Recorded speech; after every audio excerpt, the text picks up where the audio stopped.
This was a very interesting presentation, and it really shows I think, I'm coming from an agency that was started in 1853. So, it's a very established agency. It's very well respected in the community. It's very well known.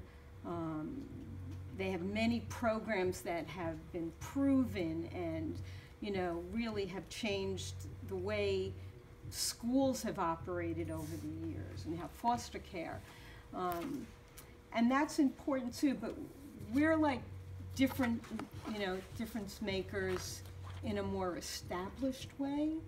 And this is really coming from a grassroots. And they're both really powerful for a community.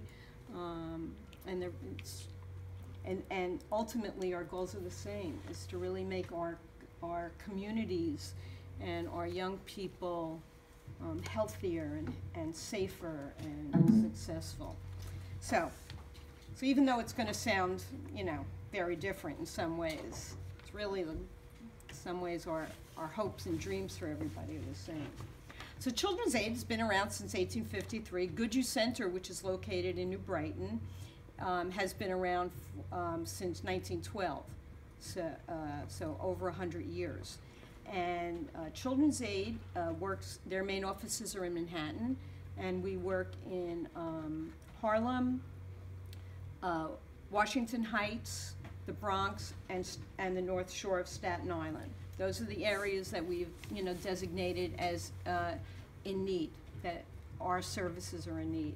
So, and our goal, our mission is really to provide from cradle to career interventions and support for families and youth and the community to help kids get from cradle to career successfully. Because we know that once you're in college or once you have found a career, you then,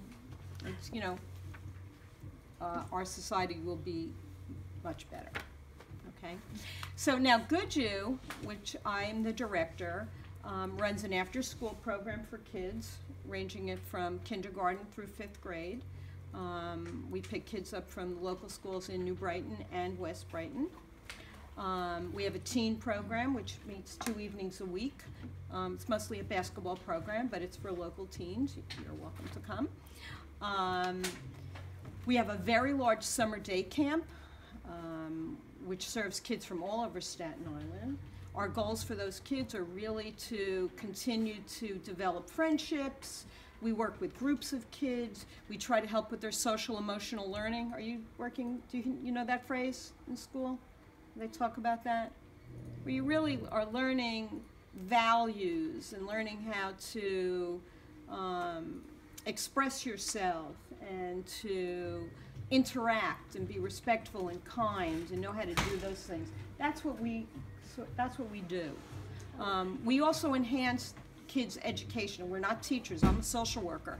And our community center helps kids after school. So we help with homework, but also, like in the summertime, we help with reading, because we know reading is, if kids aren't reading in the summer, they really lose. They don't kind of keep up that skill level. Kids need to read during the summer. So we read in the summer, but it's camp. So we read under a tree, or we read at the pool, and they're not being tested. So it's fun. That's what we're able to bring, which is different than a school, even though our goal is to get the kids to continue to be smart, and not to get stupid in the summer. Okay. We also, Children's Aid at in Port Richmond, we do foster care services, we do adoption services, we do preventive work, where if we see families that are at risk because kids are having problems, we have social workers that work with families and children to provide mental health services and support services. So it's preventive before something really bad happens, or before a kid, actually gets even removed from their family and become into foster care. So that's at St. Roch's on Port Richmond Avenue. And then we run an after-school program at IS 61. Anybody go to IS 61 here before they came here?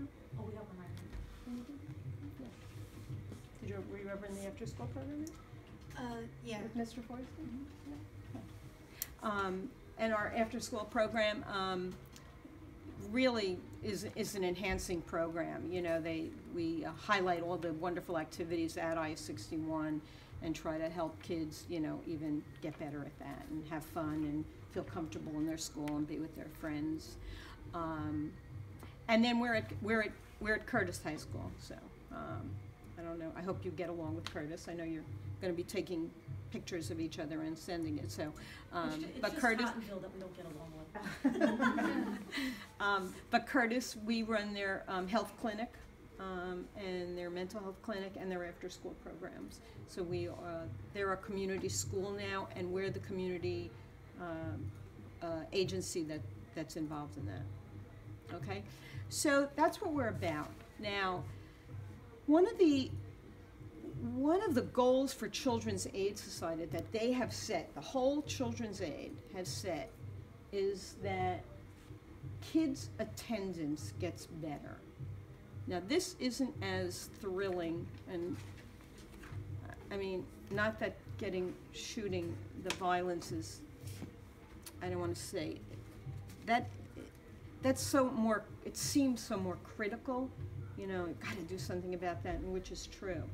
But attendance is really a very important issue, and I want to read some statistics about this, okay? Absenteeism in the first month of school can predict poor attendance throughout the school year. Half the students who miss 2 to 4 days in September go to miss nearly a month of school. A month of school really puts you at a deficit. Over 7 million U.S. students miss nearly a month of school each year. Absenteeism and its ills effect starts early. 1 in 10 kindergarten and first grade students are chronically absent. Poor attendance can influence whether children read proficiently by the end of 3rd grade or be held back. That's how important it is. By 6th grade, chronic absence becomes a leading indicator that a student will drop out of school. Research shows that missing 10% of the school, or about 18 days in most school districts, negatively affects a student's academic performance. That's just 2 months a month, and that's known as chronic absence. Students who live in communities with high levels of poverty are 4 times more likely to be chronically absent than others, often for reasons beyond their control, such as housing, transportation, lack of health care. When students improve their attendance rate, they improve their academic prospects and chances for graduating. Attendance improves when schools engage students and parents in positive ways, okay? So, we have a campaign, you know, that is really, you're not 9 days or less. Once that happens, you know, if you do more than that, it's really serious. And what freaked me out about those statistics is that it matters in kindergarten.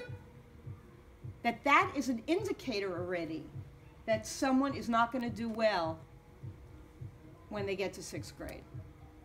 That's how, you know. Now, this is just sort of the statistics. This is what I'd like you to do some research on and find out some of the reasons behind this and how important it is and how we can get this message out.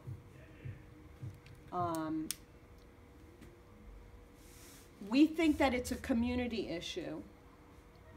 I mean, there's lots of reasons, and we're not going to solve all this. If housing is the issue, or they have chronic asthma and they can't get to school, I mean, those are important issues, but we're not going to solve that. But maybe if we make parents aware that if kids have asthma, they need to go to a doctor. They need to go to a clinic. And that is something Children's Aid can help with. So we can, you know, help them get help with that. I mean, we're not going to solve the asthma, although asthma is a terrible problem on Staten Island. We have one of the highest rates in the city for asthma. So this is a really critical issue. And you know who it's critical for? Parents. You know, as you get older, kids, you know, what did the guy say? He walked up to the school and then turned around. You know, kids in kindergarten don't have necessarily control about them going to school, right? Parents drive them to school. They don't say, you know, leave. In high school, you can leave. But we're really talking about, you know, younger kids. So that's the parents. We've got to get to the parents who, you know, can't, the kid has a little bit of a headache and they go, okay, you don't have to go. Or they need to keep their kid home because they have to babysit because the parent has to go to work, or they don't have money to get them, you know, for the bus or whatever, those kind of issues. Parents need to know that they are really hurting their kids by allowing them to be absent more than 9 days. So there are things that I know, and this is the kind of research you can do. This is a nationwide issue. You can really look to see what other cities have done. There have been ways where you design a poster on this. You design a flyer, you know, that says something about 9 days, you know, don't let your kids miss more than 9 days or whatever. I hope it would be better than that. But, and then, but where do we put it? Maybe we put it in the libraries. Maybe we put it at the Stop and Shop. Maybe we put it at the CVS. Maybe we put it at the nail salon. Maybe we put it at, you know, the local grocery where parents are seeing it. Because that is a really, you can really make a difference by getting parents and kids to understand it's important to be in school. So that's, again, it's not knife, it's not guns, but this can lead to knife and guns, right? A lot of those, I think a lot of those, the kids on those streets dropped out of school, and maybe they, because what happens is, if you start missing a month of school, what if in that month, you know, those periods of time, you were learning about fractions, or you were learning about verbs, or you were learning about, and you missed that. And then you never quite catch up, because then you take the test and then you fail the test, and then you feel bad about yourself, and then you say, oh, I can't do this, I'm stupid, you know, because you keep missing critical pieces of the schoolwork. So if you're there, there's a better chance that you're going to learn it. If you're not there, you know, what's the most important thing you learned today? There's something like really like, wow, that was great today that you learned? Something that you think, you know, wow, that made me smarter. Think of your classes, come on. One thing you learned today.